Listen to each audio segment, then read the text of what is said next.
Bem-vindos à nossa centésima décima aula, a nossa aula de número 110. Ainda estamos no capítulo 15, o mercado, item 7, a desigualdade da riqueza e de renda. Desigualdade de riqueza e de renda. Estão vendo que eu resolvi trocar o estilo da gravata em homenagem a a maioria dos liberais minarquistas clássicos, libertários, da antiga, né? Murphy, o Mises, o Rothbard e assim por diante. Então, fazendo uma homenagem a essa turma toda. Pois bem, como estamos fazendo sempre, compartilhando o PDF para leitura, convido vocês a prestarem bastante atenção. Por quê? Porque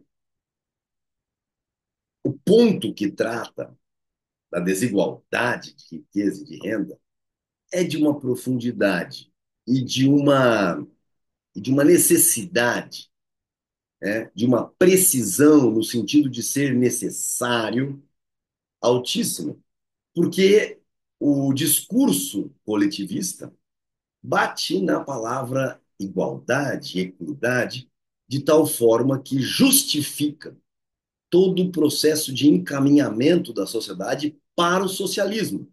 E este é o grande problema. A desigualdade de riqueza e renda é uma característica essencial da economia de mercado. Pessoal, vejam bem, Mises não está dizendo que a desigualdade de riqueza e de renda é uma consequência, é uma um desejo das pessoas. Não é isso. Ela é uma característica essencial da economia de mercado. Assim como não existe moeda neutra. O valor da moeda, a moeda não é um negócio de medir valor de forma objetiva, tá certo? Moeda é um bem em que você valora ordinalmente, como a gente já aprendeu anteriormente. E, dito isso, temos que entender efetivamente o que é essa consequência, essa característica essencial da economia de mercado, que se trata da desigualdade. O fato de a liberdade ser incompatível com a igualdade de riqueza e renda tem sido salientado por muitos autores. Não é necessário proceder a um exame dos argumentos emocionais utilizados em seus escritos. Tampouco é necessário perguntar se a renúncia à liberdade poderia, por si mesma, garantir o estabelecimento da igualdade de riqueza e de renda, e se uma sociedade poderia substituir com base em subsistir com base em tal igualdade. Então, não é necessário, eu vou colocar aqui, ó, não é necessário perguntar se a renúncia à liberdade poderia, por si mesma, garantir o estabelecimento da igualdade de riqueza e de renda, e se uma sociedade poderia subsistir com base em tal igualdade. Nossa tarefa consiste meramente em descrever o papel da desigualdade no quadro da sociedade de mercado. Então, cabe a nós, praxeólogos, como o Mises já falou algumas vezes, nos chamou algumas vezes, nossa tarefa consiste meramente em descrever o papel da desigualdade no quadro de uma sociedade de mercado. Na sociedade de mercado, a compulsão direta e a coerção só podem ser empregadas para prevenir atos prejudiciais à cooperação social. Então, não existe na sociedade de mercado coisas do tipo ir além de prevenir atos prejudiciais. Não existe coisa de ir além para o Estado de prevenir atos prejudiciais à cooperação social. No mais, A polícia não interfere na vida dos cidadãos. Quem respeita as leis não precisa temer carcereiros e verdugos. A pressão necessária para obrigar um indivíduo a contribuir para o esforço conjunto da produção é exercida pela estrutura de preços do mercado. A pressão necessária para obrigar um indivíduo a contribuir para o esforço conjunto de produção é exercida pela estrutura de preços do mercado. O livre mercado atende às demandas. Ou seja, essa pressão é indireta. Confere à contribuição de cada indivíduo uma recompensa proporcional ao valor que os consumidores atribuem a essa contribuição. Ou seja, o lucro ou a renda de que se trata, né? Essa contribuição de cada pessoa dentro da,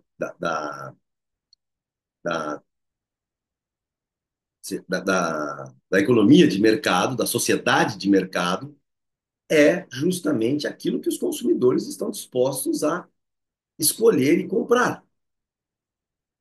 Ao premiar os esforços dos indivíduos segundo o seu valor, deixa a cada um a escolha entre uma maior ou menor utilização de suas próprias faculdades e aptidões. Este método não pode, evidentemente, eliminar as desvantagens da inferioridade pessoal inata. Então, a sociedade de mercado não consegue eliminar as desvantagens daquele que produz algo pior e mais caro frente àquele que produz algo melhor e mais barato. Mas provê um incentivo para que todos apliquem ao máximo suas faculdades e aptidões. Ou seja, este sistema de sociedade de mercado não elimina as desvantagens da inferioridade pessoal inata, mas provê incentivo para que todos apliquem ao máximo suas faculdades, suas inteligências e aptidões. A única alternativa a essa pressão financeira, tal como a exerce o mercado, é a pressão direta e coercitiva pelo aparato policial. As autoridades devem ser incumbidas da tarefa de determinar a quantidade e qualidade de trabalho que cada indivíduo é obrigado a realizar. Então, a única alternativa a essa pressão financeira de uma sociedade de mercado é a pressão direta e coercitiva, exercida pelo aparato policial. Você fala, não, mas não é a polícia que cria as intervenções no mercado, é o Estado. Mas quem é o Estado? Na visão efetiva e correta? É o aparato de coerção e compulsão. Não, mas ele cria uma agência reguladora, ele não estava. Ele tá, porque se você não seguir o que a agência reguladora exige, você não pode abrir seu negócio. Mas eu vou abrir, se você abrir, você vai preso. Então, é o exercício do aparato policial. Assim como não existe nenhuma lei que não seja lei capital. Toda lei é uma lei que seja matar as pessoas, né, que desobedecem elas. Fala, não, Rodrigo, agora você foi longe demais. Bom, se você multa alguém por algo errado, você diz, não é uma pena capital. Mas se você multa alguém e essa pessoa diz, não, vou pagar, você vai tentar prendê-la. E se ela disser, eu não vou ser preso, porque eu não reconheço sua autoridade, você vai lutar contra essa pessoa. E nessa luta, o aparato policial vai te matar.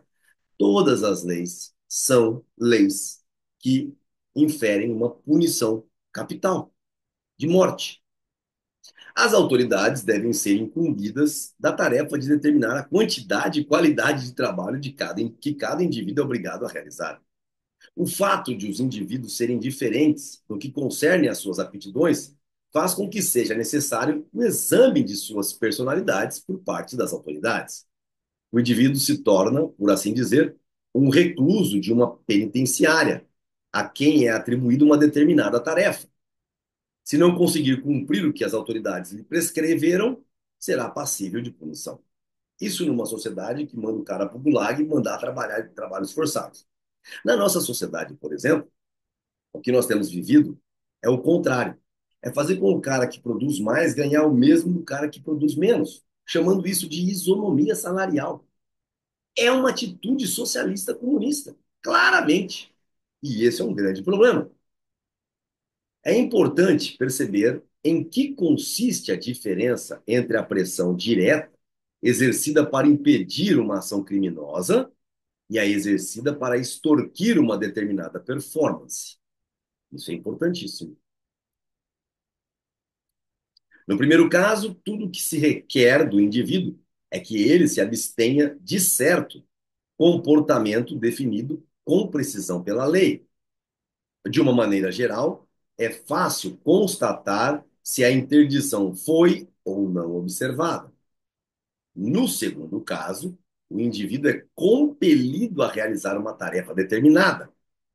A lei o obriga a realizar uma ação indefinida, cuja determinação fica a cargo da decisão do Poder Executivo.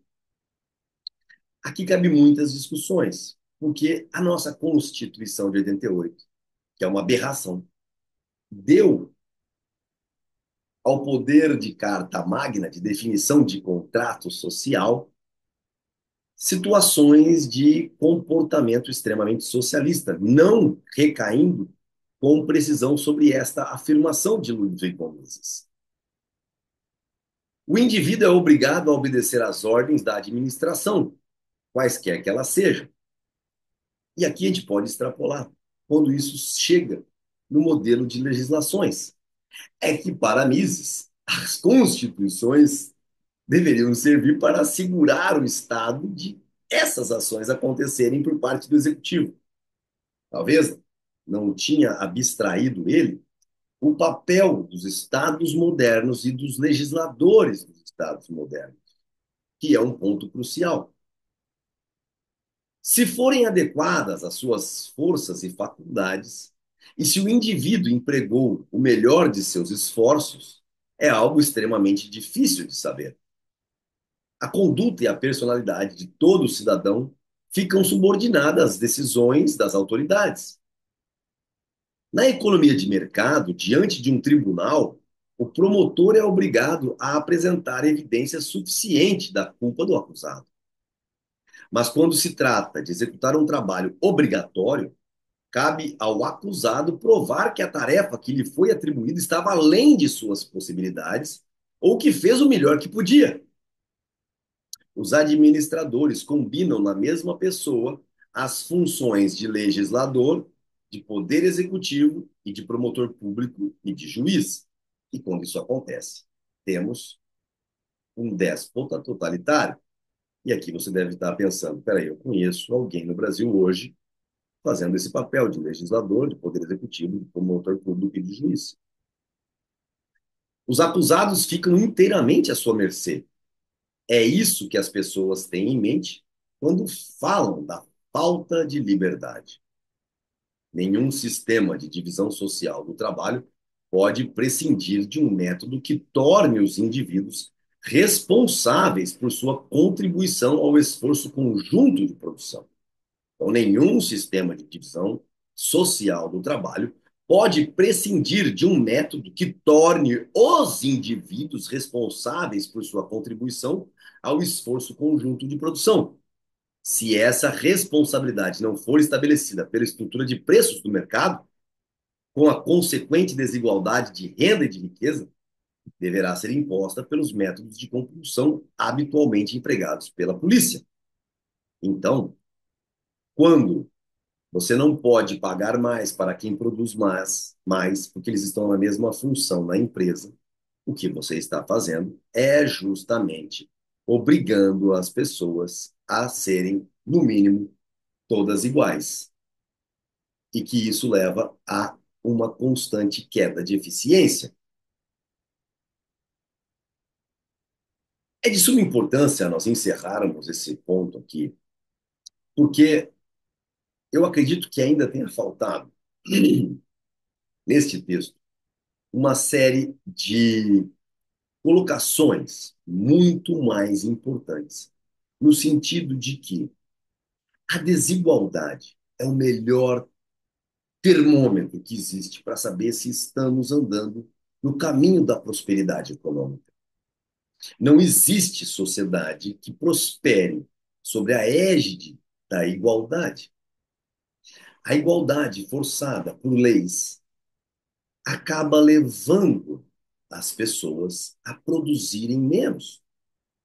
Para que vocês abstraiam uma pessoa no ramo da construção civil que tem a capacidade inata, que é fácil para ele produzir 30 metros quadrados de parede por dia, e o outro funcionário que só consegue fazer, chorando, 20 metros quadrados de parede por dia, e que esse leva 8 horas para fazer esses 20 metros quadrados de parede por dia, e esse leva apenas 6 horas.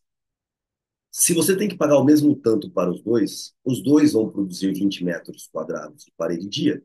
Só que esse vai levar 8 horas, e esse vai levar, se tiver que ficar às 8, coçando 2 horas no trabalho. Isso faz com que os dois recebam o mesmo salário. Porém, você está tirando a produtividade, o ganho de riqueza dessa pessoa, se ele pudesse usar de todo o seu potencial. E esse é o ponto-chave. A igualdade tende à pobreza e a desigualdade é o resultado do ganho de riqueza potencial. Espero que vocês tenham entendido isso e guardem isso e lutem a favor disso. Muito obrigado e até a próxima aula.